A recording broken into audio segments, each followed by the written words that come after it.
our host, the Jamaican administration, has been kind enough to host us tonight. And tonight it is going to be at a location outside from the property. So it's going to be an evening of a lot of Jamaican fun, hospitality, dancing, everything else. And if you have not seen Cecil dance, it would be a good thing to come out and see. And if you have not seen me do the limbo, it will be a good thing to come out and see tonight. And then we also have singing and everything else. Typical Jamaican style tonight for you, the participants. So we are encouraging everybody to come out. What we ask, please, is that if you can, the buses are already here. And the first bus will be out front between 6:30 or 7 o'clock. But all the buses will leave at the reception area at 7:30 sharp. Some of you do not have to go back to your hotels and then join us here. You can leave directly from here, get to the bus. When you get to the Rose Hall, after spending a couple hours and so forth, the bus will bring you back right here and then take you to your hotel, unless you make your own private arrangements. But the intention is that we all leave here at no later than 7:30, hence the reason for some of the changes. If you don't plan to be here or go to the Rose Hall, we have some questionnaires to fill out and some work to do as rapporteur that we want to give to you. So let us know if you don't plan to go tonight, and let me know and I'll pass it on to you to do some work. So tonight, we will see you guys. All right, thanks, Cleveland. All right, so we're on to session 9 then to bring the day's activity to a close. And so we're going to invite the moderator and panelists for session 9, please, to make their way to the stage.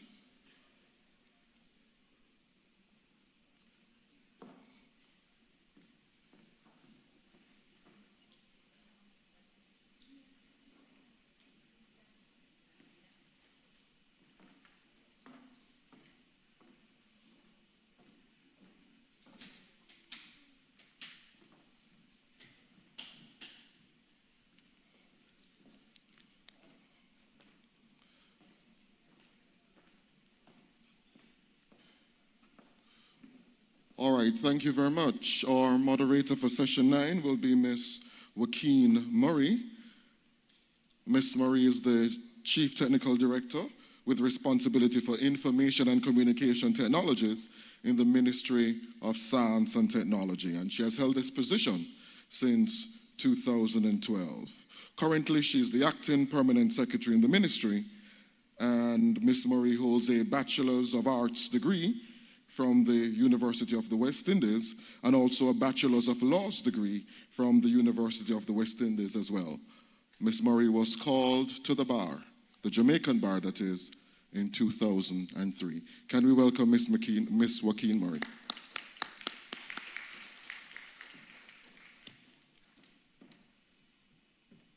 Thank you very much.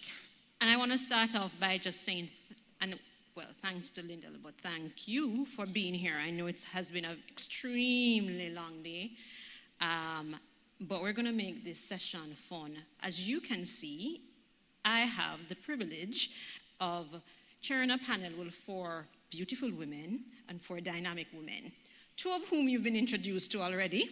So I'm going to take the time to introduce you to the other 2 that you don't know. So you've met Bernadette Lewis, and you've also met Bridget.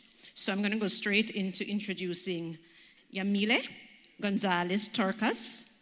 Yamile is from Cuba, and she studied automatic control engineering and later acquired an MSc in new technology for education.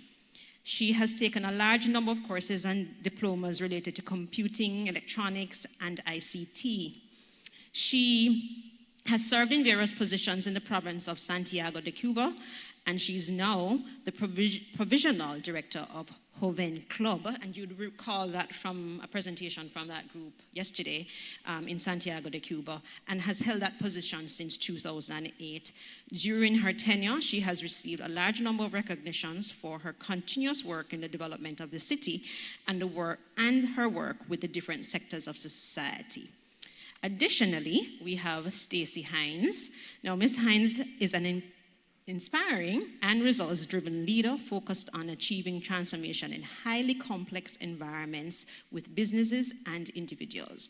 She has 20 years experience in business information systems and over 10 years experience in marketing, team leadership, business systems development, and project management. She holds an MBA in international business and technology, as well as a BSc in computer information system. Stacey's current role at ICT is Head of Group Strategic Planning, where she is responsible for the company's transformation portfolio and spends most of her time focusing on 5 of 9 entities that support strategies in technology. She's a chairman of the board for Lifespan Spring Water and other companies, and she also is the director of a new technology innovation services startup, Innovative 10X. She's a mother of 3 wonderful children, as well as an entrepreneur and author. And I think you would agree with me that based on those bios that we have, not only women in ICT, but educated and involved women in ICT. Now, the beauty about this particular session is that Bridget would have already set the tone for the discussion that we're going to have, and she would have given a lot of insight into what the statistics say about women's involvement in ICT. And what our 4 panelists are going to do this evening is take us through their own experiences and their own recommendations about how, as governments, as private sector entities, and generally just as stakeholders and as countries represented here, how we can practically, because it's one thing to talk, the other thing is how do we get this into practice, how we can practically engage women and ensure that women play a critical role in ICT. So we're going to start off with Miss Bernadette Lewis, and then ladies, we'll just go according to the program. So after Bernadette, Bridget will come, Yamile will come, and then Stacey, and then we'll field the questions. Please help me introduce, welcome Bernadette with a round of applause. Thank you.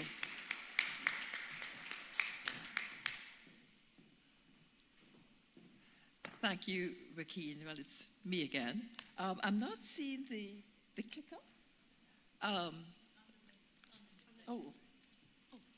Right. Thank you very much. I wanted to talk about the whole issue of empowering women and girls in ICT, but I thought it necessary, and this I found was a very interesting topic, to go back and look at the history.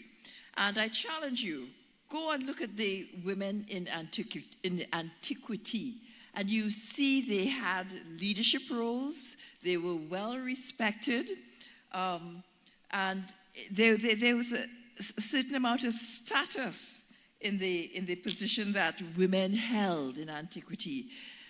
Look at the African, the Indian experience.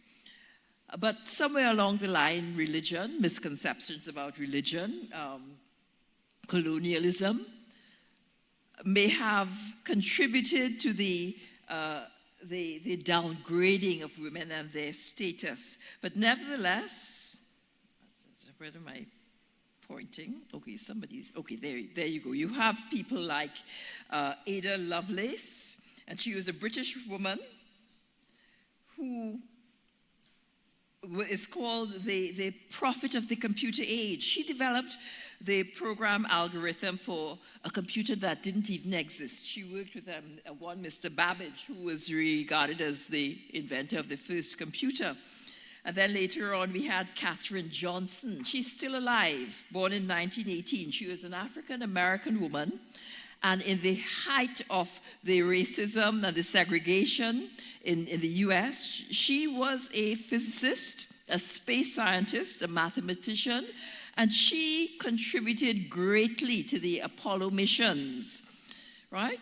And if you continue, oh, it's changing, right? We had women in ICT in the early 1900s. They were not just operators, but they were very much involved in very technical aspects of technology. And when we look at the period 1940 to 1960, computing and calculating and these things were regarded as women's work. It was tedious. And the men found it, they looked at it as women's work. And the National Advisory Committee for Aeronautics, they're the precursor to NASA, the engineers admit themselves that the girl computers, as they call them, do the work more rapidly and accurately than they could. And so much was the disdain towards women, they came up with the term a kilogirl of energy, and that was equivalent to roughly 1,000 hours of computing labor. And in this period, the women were the largest trained technical workforce of the computing industry during and after the Second World War until around the mid-60s. Right? And between 1960 and 1970, women accounted for between 30 to 50% of computer programmers, but few were promoted to leadership roles. They were, in many cases, and which still happens, I think, today, paid significantly less than their male counterparts. And when the men sort of recognized the power of computing and its potential, the women were systematically phased out and replaced by men. They were required to train men that came into the environment, and these men were actually promoted above them. So they began being marginalized. So that was just a very, very general historical overview. And I want to look at what's happening in the Caribbean. And I have the first set of statistics. It comes from the University of the West Indies. This is a time series between 1948 and 2016 of the UE enrollment by gender.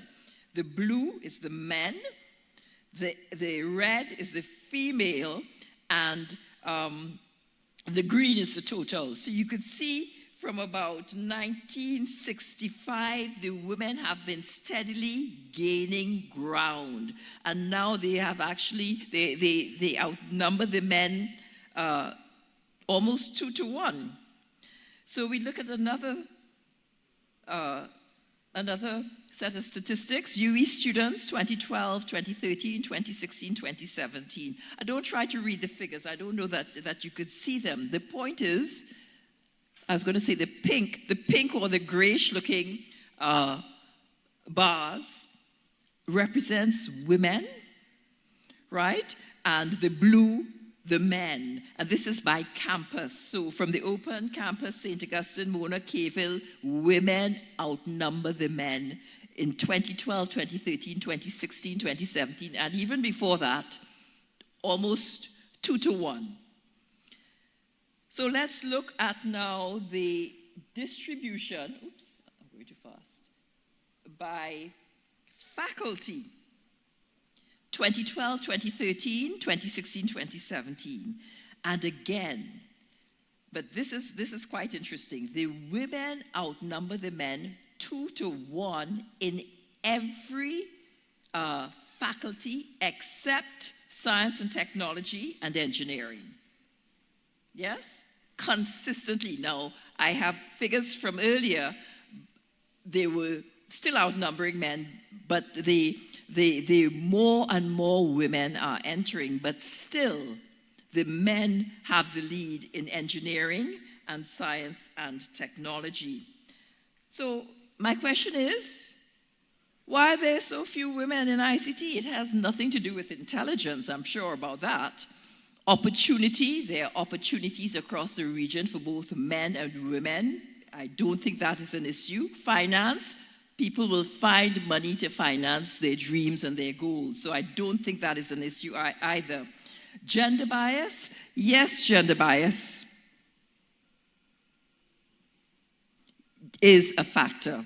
But I really believe it has a lot to do with the traditional societal perceptions of the roles of men and women. I understand earlier Bridget may have spoken about how the science and technology and engineering may be promoted and proclaimed. But I think the traditional societal perceptions of the role of men and women have a significant role to play.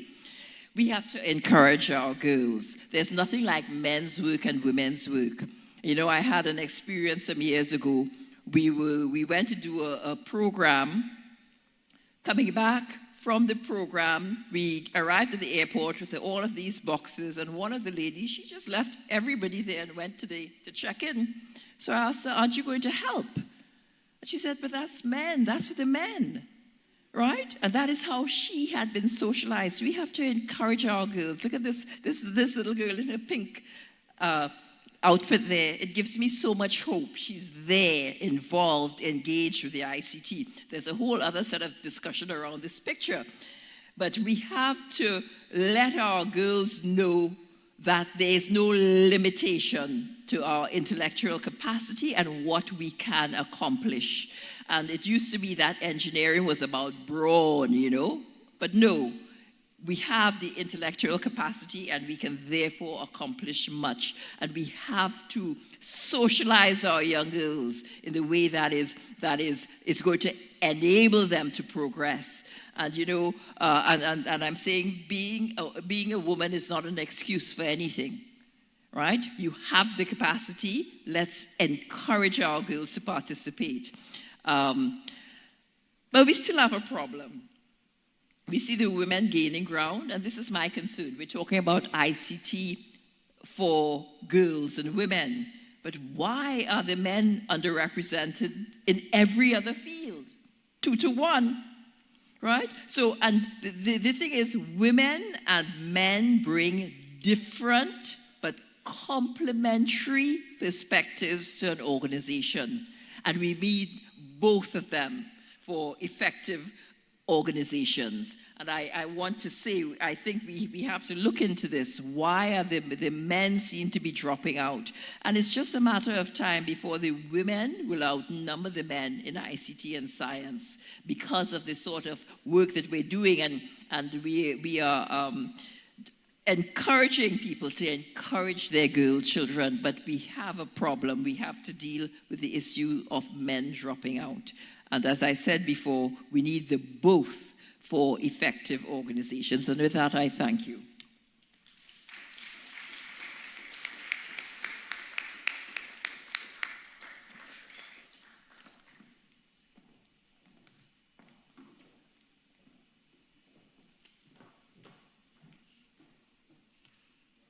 Hello again. It's me.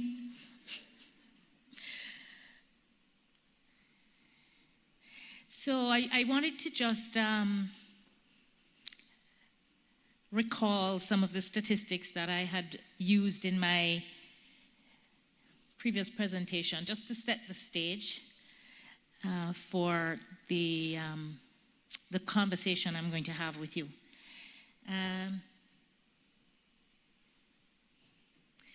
Recall when I said that globally women make up 40% of the workforce, but only 1 in 4 women, 1 in 4 ICT jobs is held by a woman. That's 25%. And then I spoke to the fact that women are not just underrepresented in the workplace, but at every stage of the tech journey. Globally, only 3% of girls in university choose information and communication technology. And then I referenced the fact that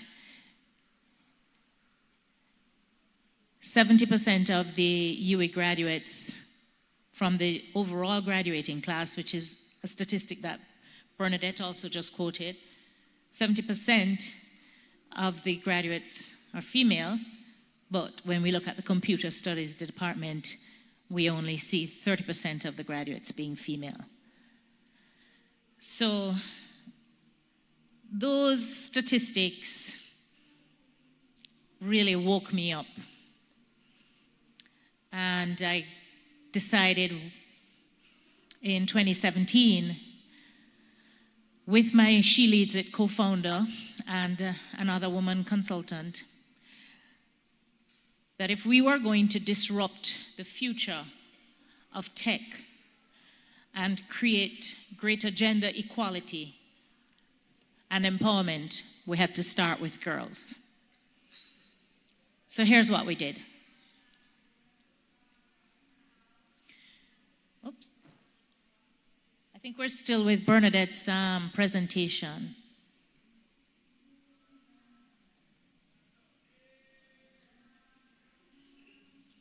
Sorry.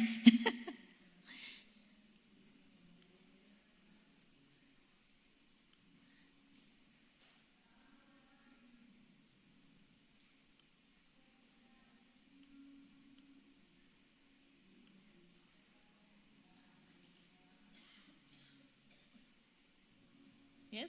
Oh. Okay. So what we did is we got together and we decided that if what we wanted to do was we wanted to engage girls in the creation of technology, not just the consumption of technology. We're all involved in some way or the other utilizing technology for social media, consuming a lot of technology. But for our event, we wanted to ensure that girls were creating the technology.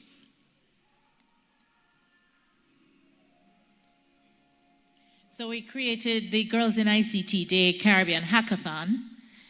And the hackathon takes place, of course, from the name, on Girls in ICT Day, when the world shines a spotlight on girls, encouraging, inspiring, and empowering them to pursue studies in tech so that they become the future women in tech.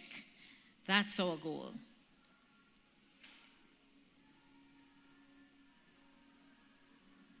Here we go. There's our logo, Girls in ICT Day Caribbean Hackathon. I know that when I mentioned hackathon in my former talk, there was a little bit of consternation because I think the word conjures up negative images. But I just want to assure you that we don't have the girls stealing anybody's information. They really are engaged in hacking for good, I assure you.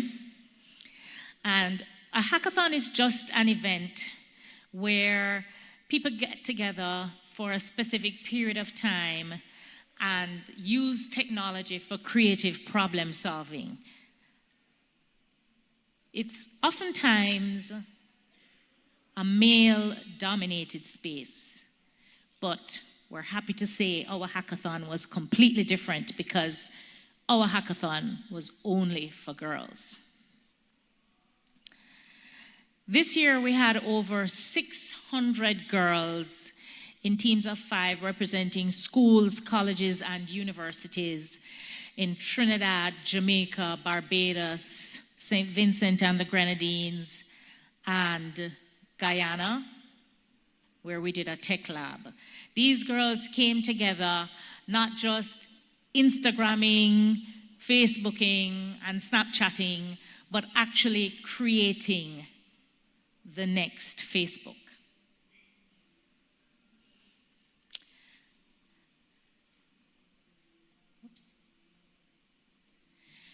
They used ICT tools like animation and gaming, mobile app and web development, drone technology to problem solve on an issue that was directly affecting them.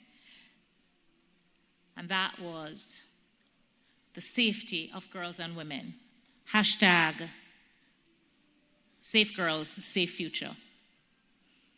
We challenged the Hacker Girls to tackle issues relating to girls being home safe, street safe, relationship safe, and cyber safe. And at the end of the day, the teams pitched their solutions to a panel of judges. in only 6 hours. These are some of the mobile apps that they created. Plate Alert, an app which allows girls to access passenger reviews and information on a taxi driver using the cab's license plate number so they can be street safe when taking public transportation. Blockit.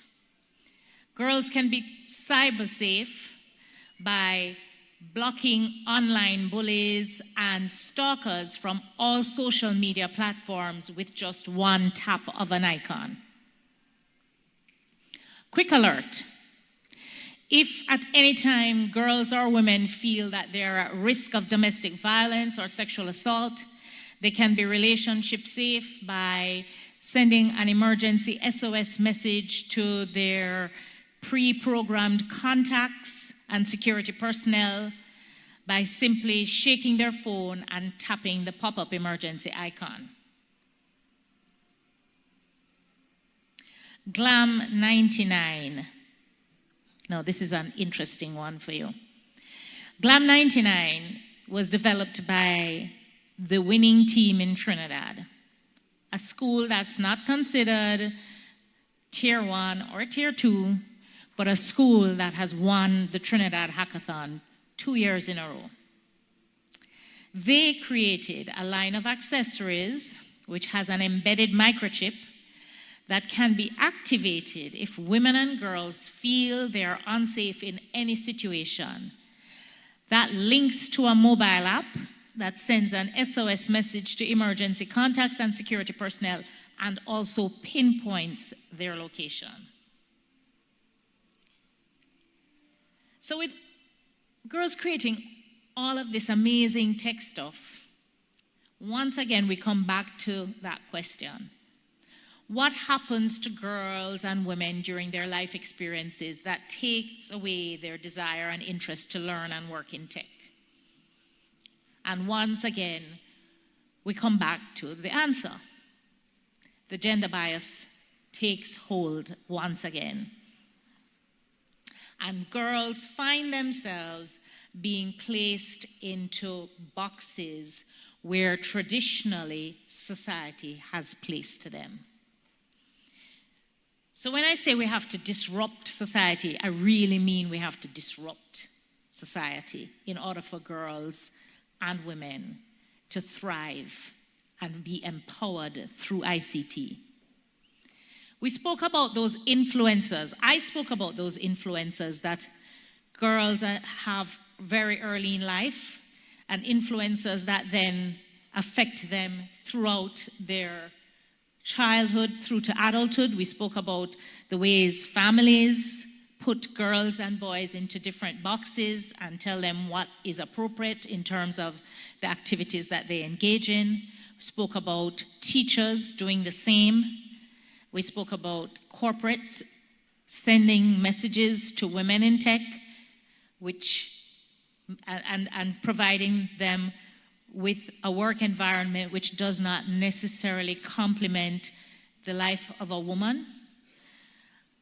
And we spoke about all of the ways in which there would be inequity in pay from corporate entities as it relates to women doing the same job as men. So what we decided that we had to do with the hackathon was we had to have all of those influencers show up, but in a very different way, sending a very different message. A message that said to the girls, you belong and you are enough. So, teachers had to select the team. They had to train them in all the tech tools that they would use during the hackathon, come with them to the event without providing any input in the solutions that the girls were creating, but be there, show up. Families, we asked the families to provide written permission for the girls to participate. They had to actively opt in. So it was a very proactive action that we were asking the families to take. Mentors and role models, male and female from all over the world, because we streamed them in virtually. Fill the room both in person and virtually, providing technical support, sharing their tech journeys, and encouraging and inspiring the girls as they began theirs. Companies provided the money to make the event happen. It couldn't happen without them. They were visible throughout the days as speakers and role models. They awarded prizes and internships, sending a very clear message to the girls: we want you in tech and you should be rewarded for the work that you do. So, what were some of the wow moments? I'm going to go quickly. One team of girls was so inspired and motivated that they went back to school, and their teachers, yes, those same influencers, worked with them to stage their own hackathon for girls at school. 2 big companies awarded paid internships to 2 of the winning university teams. 1 internship was extended throughout the school year, and 1 of the girls was hired as a design engineer. In Trinidad,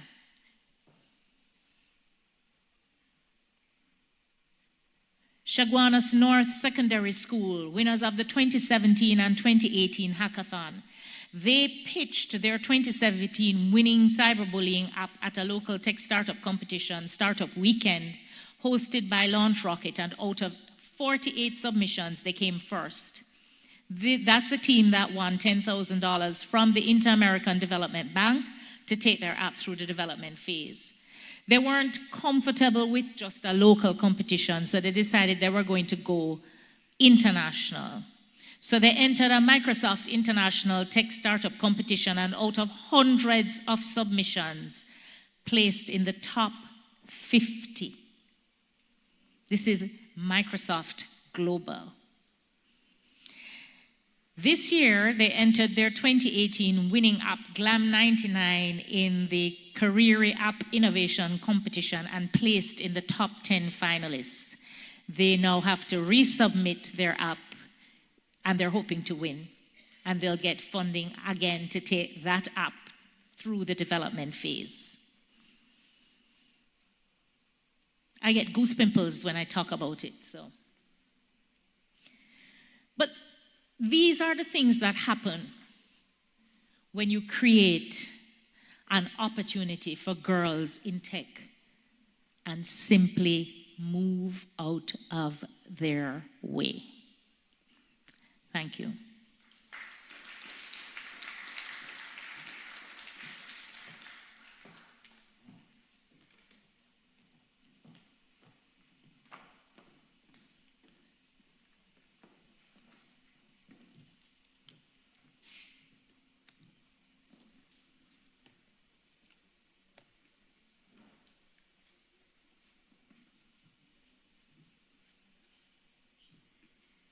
Bueno, ya fui presentada anteriormente. Quisiera darle las gracias a los patrocinadores del evento que tuvieron la oportunidad de invitar Very happy a las 3 compañeras que that you were able to invite representando a Cuba en us to represent Cuba Entonces, this en el día de ayer, forum. la compañera So yesterday, Anne-Marie made reference on the Joven Club work when it was created. By our commander-in-chief. I would wish then to speak about the presence, about the work in the Joven Club. The Joven Club has a large number of workers, primarily women. To a large extent, the workers are women. They are graduates in career which have to do with ICTs. So here we speak about the specializations that we follow in the Young Youth Club. So each one of these women here has a particular role to play. So we have about 46 leaders, and 57% of the leaders of the clubs are women, and they're distributed throughout Cuba. We can say that the province to which Anne-Marie represented yesterday, you have about 14 clubs, and these provide services every day of the week. 70% of them, they work, or some of them 24 hours a day.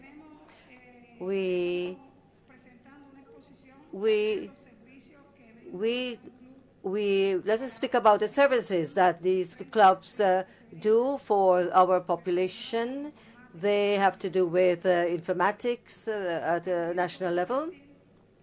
Also, we can say that in 2017, the youth clubs received, gave, or were involved in about 10,000 different service efforts throughout the country.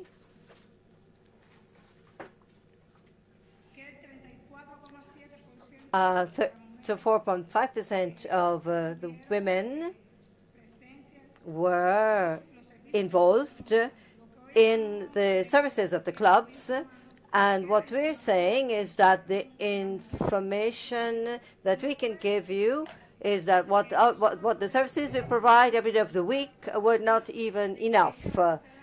They worked with ICTs, and these youth clubs were empowered. They're safe places where women and girls could go to receive information that can be used and applied for productive work.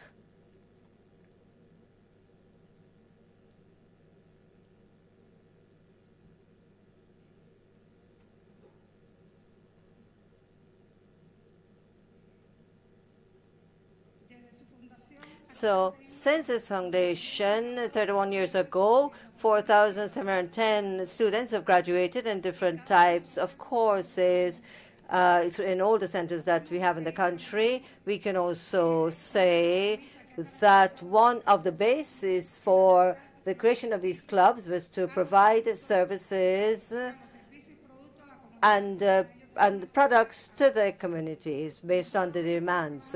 Today we are working on several projects. These projects have to do with talented youth.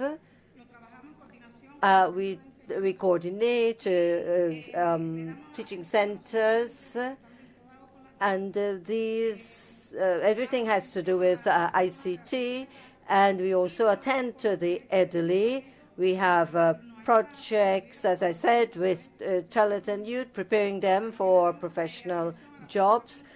We also deal with persons with disabilities. And as you can see some of the images of young kids who are undertaking a course, different programs, and they are prepared to participate in different projects, and this happens throughout the country. Now here, for example, we're talking about a project for young persons with specific needs and children suffering from cancer. We could say that the Girls' Day and ICTs, we carried out a series of activities on that date, and that day is very important for our young girls. They work with us in using ICTs, and a lot of attention is given to this work with young girls and training and use of ICT. We have a technological fair. We have young professionals visit the clubs, and also we teach them how to use the various technological products. In 2018, the youth clubs have brought on board more girls into the projects. They've expanded their activities, and we work together with schools so that these girls come out much better informed in the use of ICTs. We should point out that some of the advances that we have made with ICT in our country, we have been able to develop new types of jobs using ICTs. We have created 5 thematic areas, if you wish, and where we see where the girls and women come there and they increase their knowledge in the use of ICTs. Now, these thematic classrooms, in these thematic rooms, they are prepared for different exercises, and they are empowered to for different types of services. Now, this is a campaign that Cuba has embarked on. We're talking about socializing these young people, these young girls, in the use of ICTs, increasing their knowledge in the area of informatics in order to serve or prepare themselves to contribute to the growth of the Cuban economy. So, as we say, these are like our flagships. We train girls in every part of the country, in the mountainous zones. These, in some parts, these are very isolated. They don't have telephones. They don't sometimes have any types of device with which to work with, and therefore our task is to ensure that these young people and the elderly folk and disabled youth that they're able to interact with their teachers, engage in projects, and therefore increasing their knowledge. And for that, we have seen where our projects have helped them, especially in those in remote areas.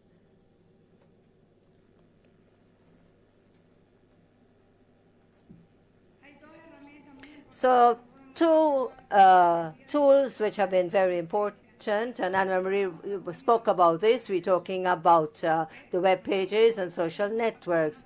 These 2 communication systems we see have helped enormously, have been well accepted by the public, and we feel that with all the work and all the demands that we have had to address in the use of the ICTs, those persons with disabilities, they have benefited from the work that we have been doing with the clubs. We have sensitized them,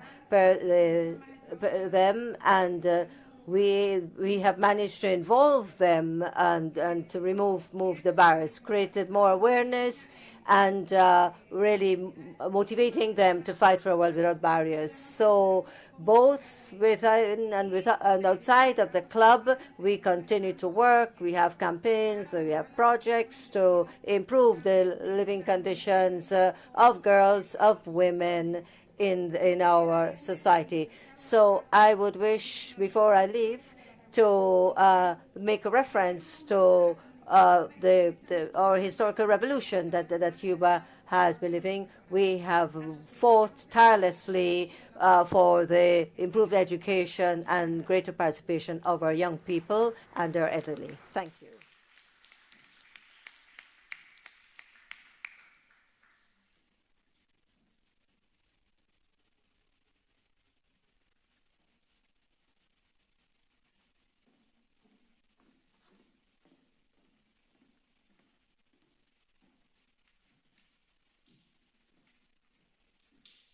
Hi. Is everybody still awake? So I kind of would love to have my presentation up right away. So first of all, I want to say thanks for allowing me to join you guys. And I don't mind going after lunch or last. I think, it's great to end on a high note. So can I just see a show of hands for how many of you are happy that we're at the end and I'm the last person speaking? Yeah! Okay, great. All right, so today I really wanted to talk about empowering girls through ICT, a lot through my experience and how I have seen it shift since I've been involved in technology, and just some of the things that my company is doing as private sector to help to create and foster well-being and belongingness and sensitization for girls that are coming up in IT, or girls that may be interested in IT. Isn't she cute? She's just great. Okay. All right, so for me, I started out in the field of technology when I was 9 years old. That was not just a couple of years ago, guys. Actually, my dad had always been in technology. He used to work on Wall Street, and he was, I guess what you'd call a systems operator back then. He used to have, his office was filled with when computers were huge, and it was really cold, and I would go to work with him some nights. And I was just fascinated by whatever it is he was doing on those green screens. I remember calling it the green screen monsters. And so I got introduced to technology pretty early, and I lived between here in Jamaica and in New York with my dad. And it was a very significant contrast because at the time here there was no exposure to computers at school, and there I had a ton of exposure to it. So early on I kind of had a bit of a spark, and I think that's really what technology has done for all of us. And even today, we still have that spark that comes up within us when we see something really cool working unusually, like when Gmail is now finishing my sentences and I can just hit tab and I'm just like, oh my God! Like, how many of you are experiencing that and it's just great? Yeah, I'm experiencing that and it's just great, right? So one of the things that I think has certainly continued to evolve is just the fact that technology offers us this spark in the space where we don't know how we're going to do certain things. It allows us access to innovation in just really cool ways that we can embark upon, not just as women or girls, but just in general. And so why is it that it's important for us to ensure that girls are now being empowered? It's because since I started, which was about 20 years ago, and now there has been a lot of decline in the numbers. So we have an opportunity for improved health and education through technology. We have access to better jobs through technology, and we have a greater sense of belonging because, of course, everybody's using devices, everybody's talking about the latest tech. We are now in the digital era, so there's a lot of stuff that's happening in the space. And so if you're not either involved or have access to, then automatically you're ostracized and you don't belong, right? So we have this opportunity that's here, that spark, the spark that lit me up, the spark that continues to light all of us up, right? And then we have all these challenges. So I'm not really going to get into the statistics. That is not my strong suit, guys, okay? We have a lot of other persons that have talked a lot about statistics. Both Bridget and Bernadette shared some statistics with you just about, the challenges that are being seen and the disparity between the genders. I think one statistic that is probably the most alarming for me is just seeing the decline in women that are in the professional field of technology. So when you look at girls that are graduating and going into the workforce, say, hey, I want to get a tech job, 5 years later, they're not there. They have left. Right? So not only do we have statistics globally that talk about just ease of access to varying types of ICT, but we have a significant challenge in the space of culture and confidence that will have our girls seeing other women and saying, yeah, I want to be like her, because we're not staying in corporate. We are leaving technology once we get in there and have the different gender biases and missed opportunities for climbing that ladder of success. And so what is happening in a lot of organizations is there's been a lot of stereotyping around who exactly it is the future of technology looks like. And so it looks more male-dominated as opposed to seeing a lot of females in the space. Now, is there hope? Absolutely, because there's tons of places where I see girls, especially when we talk about Bridget and doing the hackathons. You know, I think that type of stuff is wonderful and it's really, really awesome. But we have to make sure that we are bridging the gap between them doing the hackathons and entering into the workforce, right? So how do we bridge that gap? Well, the schools that are really great at technology and have STEM programs can certainly bridge the gap by partnering with schools that don't. Here in Jamaica, American International School has a great technology program. And there are other schools that are public schools that don't have access to the same types of resources. So AISK does offer opportunities to collaborate with teachers so that they can share information outside of the classroom. Community centers, we have the opportunities there to educate our girls, not just about what they can do in school, but also what they can do in their communities. Now, it's clear that in some communities there's a lot of poverty, but the government has now set up a lot of community centers that are specifically set up to support exposure to ICT. And so we need to encourage our girls to participate in those community centers. And then third, at home, you know, I have two girls. One that's going to the STEM school and one that's not. And so just through conversations and through allowing them to interact with technology and to discuss what they're doing around the space of technology creates that. How many of us are aunts of little girls? Aunts, uncles, little girls? Yes? Okay, moms, dads of little girls? Okay, how many of you actually talk to your girls about technology? Not about what's on YouTube. I'm talking about, you know, what you could do with the power of computers. We need more of those conversations happening at home, whether they're your girls or they're girls just in your family, okay? So another thing is womentorship, and I call it womentorship specifically because it's interesting how mentorship. Did you ever notice that? Mentorship. Okay, so the reason why I call it womentorship is because there is not enough of this happening in corporate just now. And I can speak very, very confidently about that because I've seen the statistics, both in North America and here, where you just find that a lot of women that are in technology say that they do not have somebody that's higher than them, another female, that is pulling them up. They feel that there's a lot of competition. And so it's either I'm going to get the post or you're going to get the post. There isn't enough space for multiple women to be at the C-suite or the exec level. And so it's really important for us as women to mentor each other and to pull each other up. Can I see a show of hands for women who are working in organizations in technology roles now? Yes, okay, so we have a few. How many of you have female mentees? Okay, that's great. Can we spread that around? Can we spread the love so that we can have more women doing womentorship and pulling up other young women in the space of technology? I think if we do more of that, we'll definitely see that decline starting to shift. And then last but not least, corporate social responsibility. I think what happens a lot is you have a lot of policymakers, you have a lot of NGOs, you have a lot of government entities that are doing a lot of work in this space. And I don't see enough CSR happening that is really focused on the gender bias and the gender gap. And I think there's a lot more that we can do, maybe if we even incentivize corporations to do more things that are specifically related to ICT initiatives. Everybody's running. There's a lot of 5Ks, 10Ks, and all these different kind of races, and lots of different types of contributions that they request on an annual basis.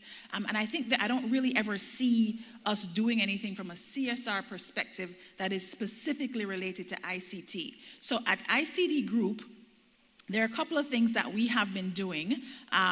We have our tech internship. So this young lady that you see over there with holding the MacBook, she is the most recent graduate from our intern apprenticeship program. So we started an internship program about 4 years ago, and she's a coder, she's a developer, and she went through our internship program and is now working within one of the entities that is a part of the group, and she's doing amazingly well.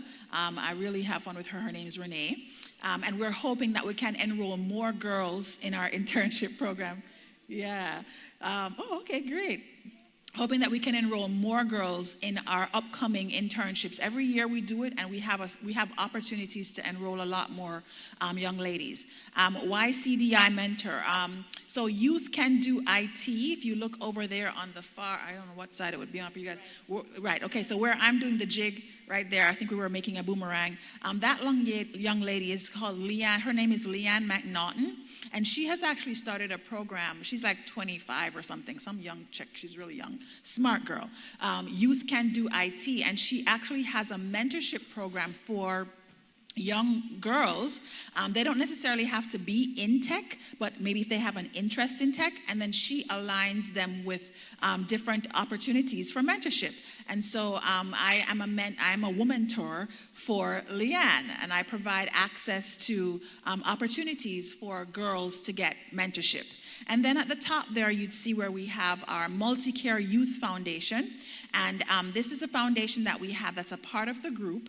And what we do in terms of technology is there is a micro workshop which actually educates individuals on how to start businesses online. Small businesses selling little, if they make craft products, etc., to start those businesses online. And we have seen maybe, I would say, between 50 and 100 young women pass through that program, trying their hand at different types of micro work using computers. And so I think there's a lot of opportunity for us to make significant difference starting with simple steps. I mean, I don't have big statistics, but I don't think it really matters. I think what's important is for each of us to find a way that we can do one thing. And if you can do one thing and do that one thing really well, then we should see that gap decreasing, and we should see more women in ICT going forward. Thank you.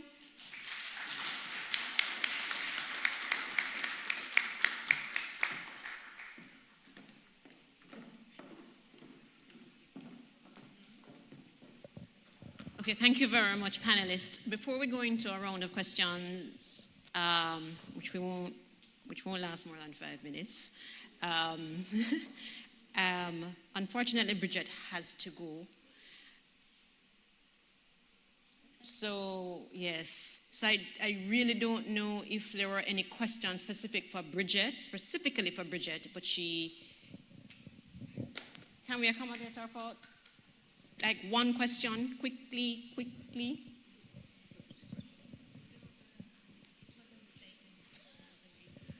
All right, so if there are no questions from Bridget, so I'm going to release Bridget, or we're going to release Bridget by giving her a round of applause. Thank you very much, Bridget. Thank you for being here, and thank you for your presentation.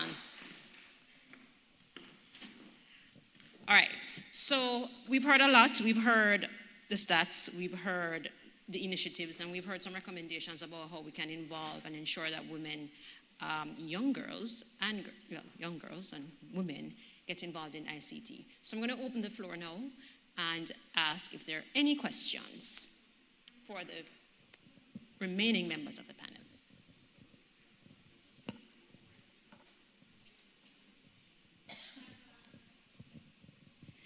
Actually, it's not a question. I very much appreciate the way you present all this mentoring issue. And I just want to share that it was a very spontaneous comment that I received from my colleague. And I find it very, very pertinent to share with you. He was saying, why should necessarily be only women who mentor other women? Why we as men who have a very successful career in ICT, which is the case of my colleague, cannot also mentor women.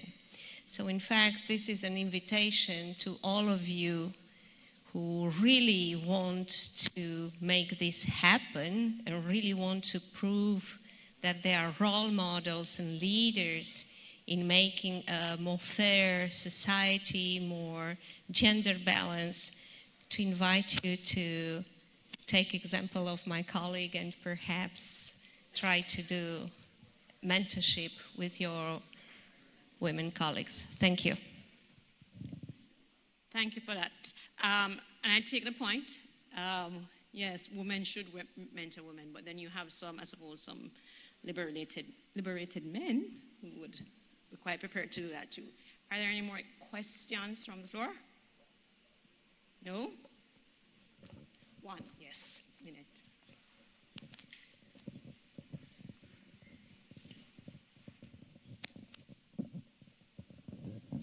Thank you. It's not so.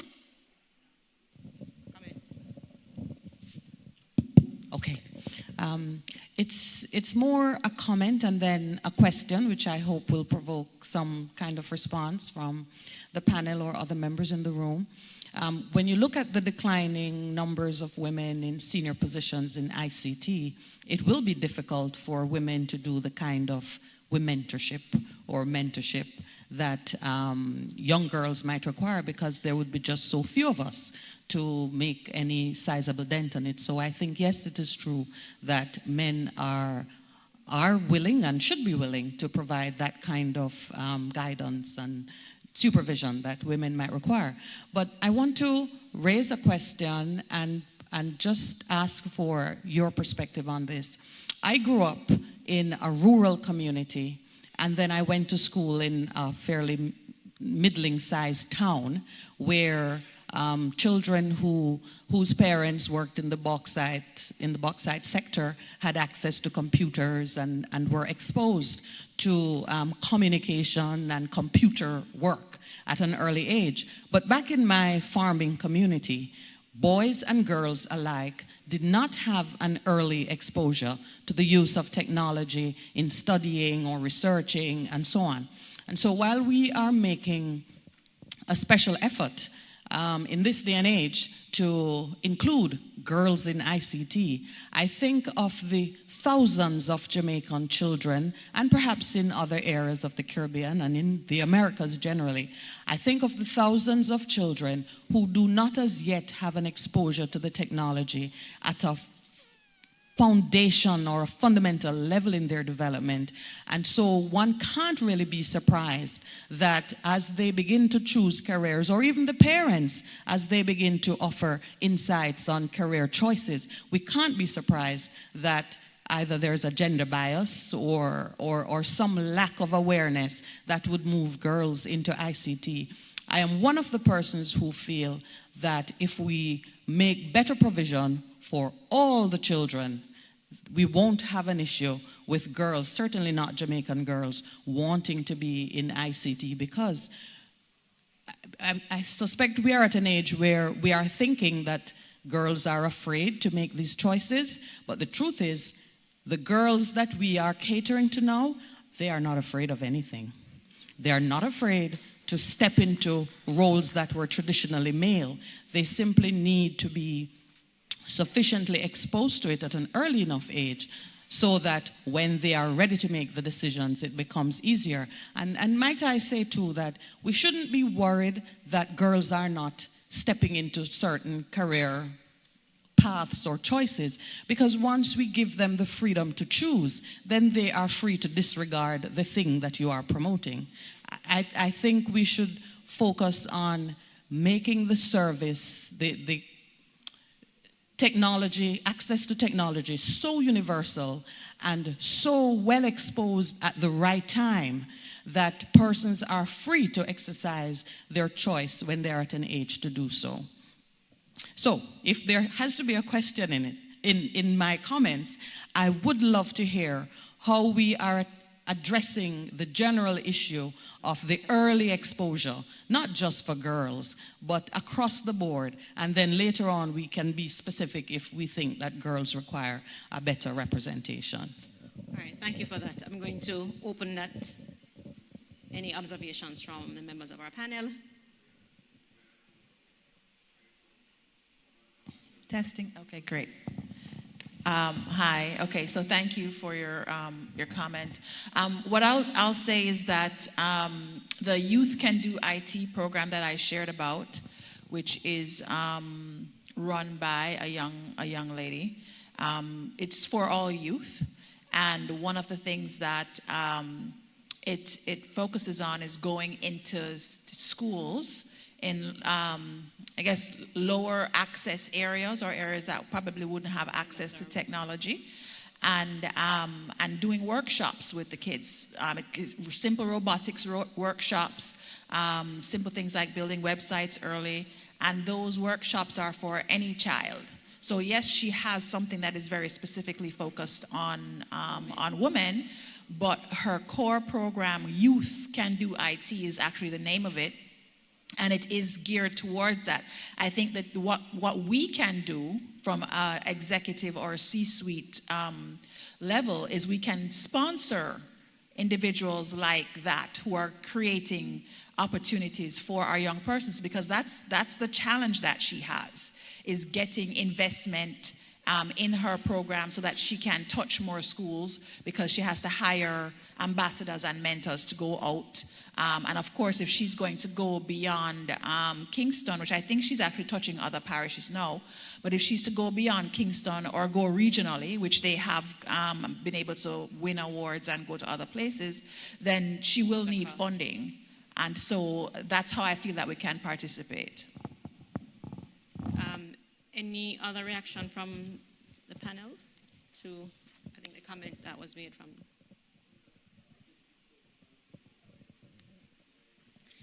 All right, so I think, not seen it.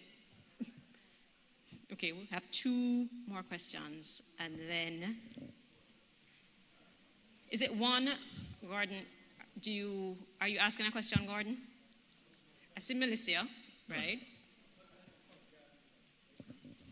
So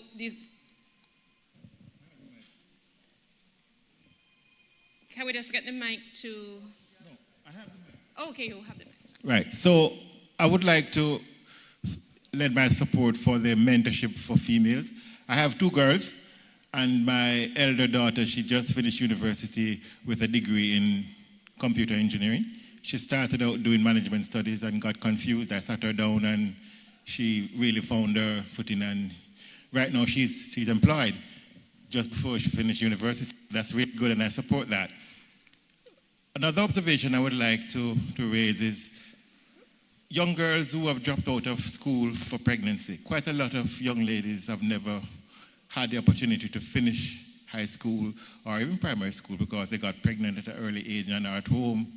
Is there an initiative in place to help these young ladies who would have missed out on the opportunity to finish their schooling because of unfortunate circumstances that may have happened to them? How can we reach this sector of society to bring them back into productivity? Right, and I think I probably can take that, and this is just from what little knowledge I have of it, but for sure, there is an institution within Jamaica, the Women's Crisis Center, that caters to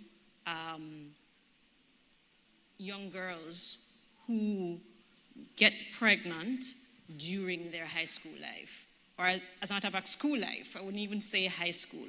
And what happens is that they're allowed to have their child, and that program at that institution allows them to complete their studies, their CXCs. So certainly in Jamaica, we have a program to allow for that through that particular institution. And any girl who's caught in that particular situation can access that program. So that I know for sure is available in Jamaica. Yes. And this is the last question, Gordon. Well, let me. Oh, Melissa. Oh, yes, thank you. Okay, thank you. Right, so I want to ask about the distinction between mentoring or womentoring and sponsorship. One of the discussions that I had with a former female supervisor of mine who was an excellent manager, and she said that women tend to mentor, and sometimes you don't have any breakthrough from the mentorship. And so we need some kind of change in our mindset to reach the place where you sponsor, which is where you're actually putting yourself on the line. And also, she commented that sometimes women wait for perfection, that whoever it is that they're sponsoring, they want this this person who they're sponsoring or mentoring to be almost perfect. While men have the mindset that, hey, you meet a particular percentage, you're good to go. So that also, that kind of suggestion that we need a transformation in our mindset and that we may be a little too incremental and that we now need to make a leap. So that's for the panel to address. Thank you. All right, we'll just take the last question and then the panel can close off on both. Yes, I was supporting Ms. Hines. Her comment, I believe, about helping people. I think that's something that we need to deal with. Some of those persons that do these programs.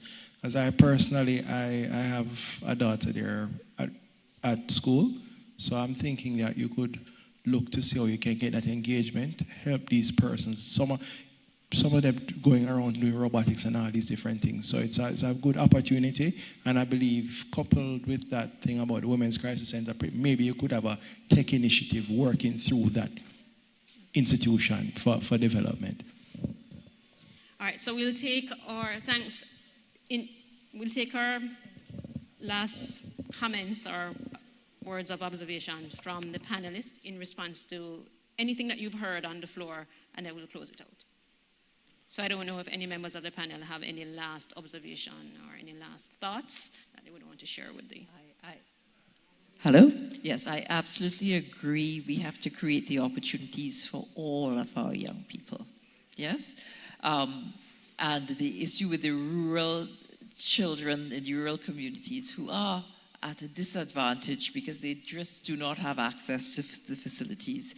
This should be something that we need to address, I think, and speaking from an intergovernmental organization from the policy level, right? That, you know, that wherever you are, equity in the level of the quality of the education that is delivered.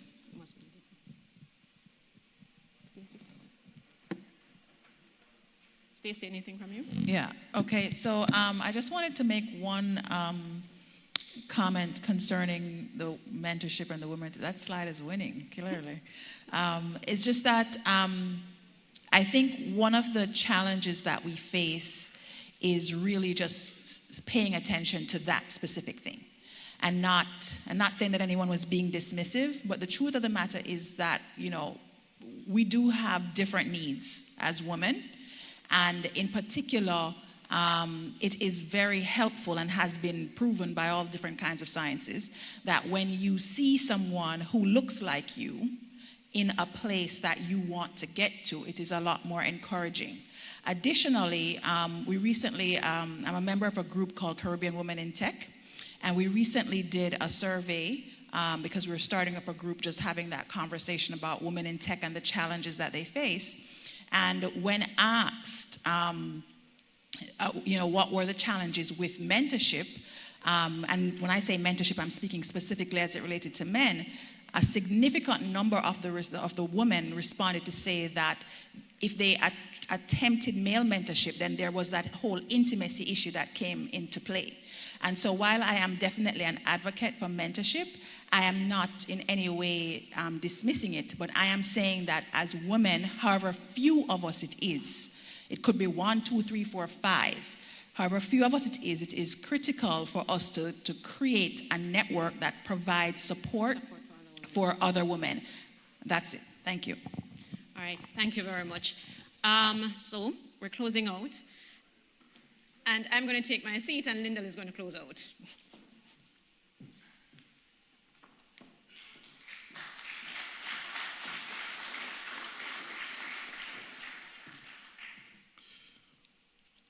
Thank you, Permanent Secretary.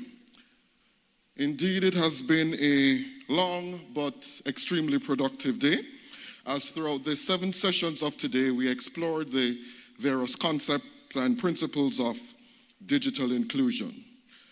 In closing, I borrow the words of IBM's Mary Rodabo, which says, "For most people, technology may make things easier, but for persons with disabilities, technology make things possible." Thank you for your attention and participation throughout the day, and may the discussions continue in the corridors and in the hallway.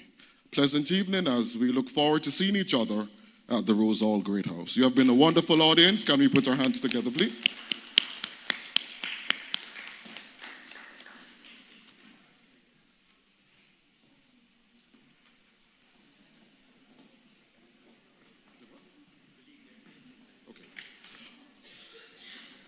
Just a moment, you're reminded to please leave your headsets at the door. That the headsets, please, are to be left by the door. Thank you.